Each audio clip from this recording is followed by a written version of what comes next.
Hello అండి, నమస్తే అందరికి. నేను మీ కింగ్ సతీష్.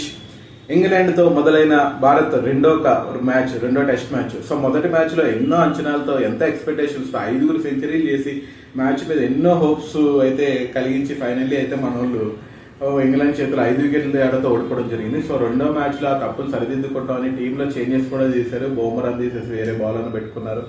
అలాగే షర్దల్ ఠాకూర్ని తీసేసి మన నితీష్ కుమార్ రెడ్డి మన కుర్రను పెట్టుకున్నారు. సో ఫైనల్ అయితే ఘనంగానే మొదటి డే అయితే స్టార్ట్ చేస్తుంది ఇండియా. 310 పరుగులు చేశారు, అది కూడా 5 వికెట్లు. కెప్టెన్ గిల్ గురించి ఎంత చెప్పినా తక్కువే. ఒక రేంజ్ లో పర్ఫామ్ చేస్తున్నాడు. తన కెప్టెన్ అయిన తర్వాత మొదటి మ్యాచ్ లో సెంచరీ చేశాడు. ఈ మ్యాచ్ లో పక్కన వికెట్లు పడుతున్నా సరే అతను నుండి ఒంటి చేతితో మ్యాచ్ నిలబెట్టాడు.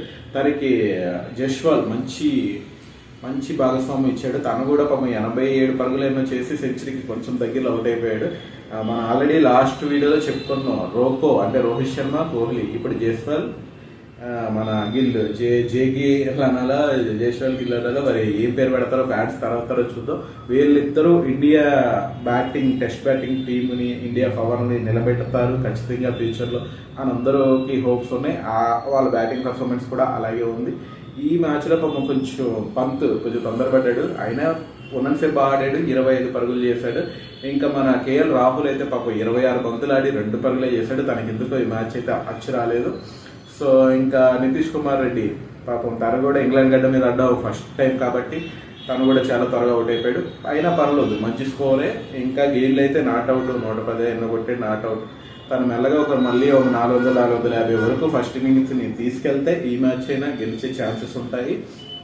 సో ఇదంతా కొత్తలేమండి. టీం ఇప్పుడే బిల్డ్ అవుతుంది. ప్రతి మ్యాచ్ గెలవాలి, ప్రతి సిరీస్ గెలవాలని కోరుకోలేము. ఫైనల్ టార్గెట్ ఏంటి? వీటీసీ ఫైనల్ కొట్టాలి. ఆ గద ఏదైతే ఉందో ఆ గదని పట్టాలి. ఇంకో 2 సంవత్సరాల టైం ఉంది. ఈ 2 సంవత్సరాలు వీళ్ళందరూ సీనియర్స్ అవుతారు. వీళ్ళకి అలవాటు అయితే డెఫినెట్గా ఇండియన్ టెస్ట్ క్రికెట్ భవిష్యత్తుని మంచి టాప్ పొజిషన్లోనే పెట్టాలి కూడా. ఆ నమ్మకం అయితే ఒక స్పోర్ట్స్ని, క్రికెట్ని అభిమానించే అభిమానిగా నాకైతే 100% ఉంది.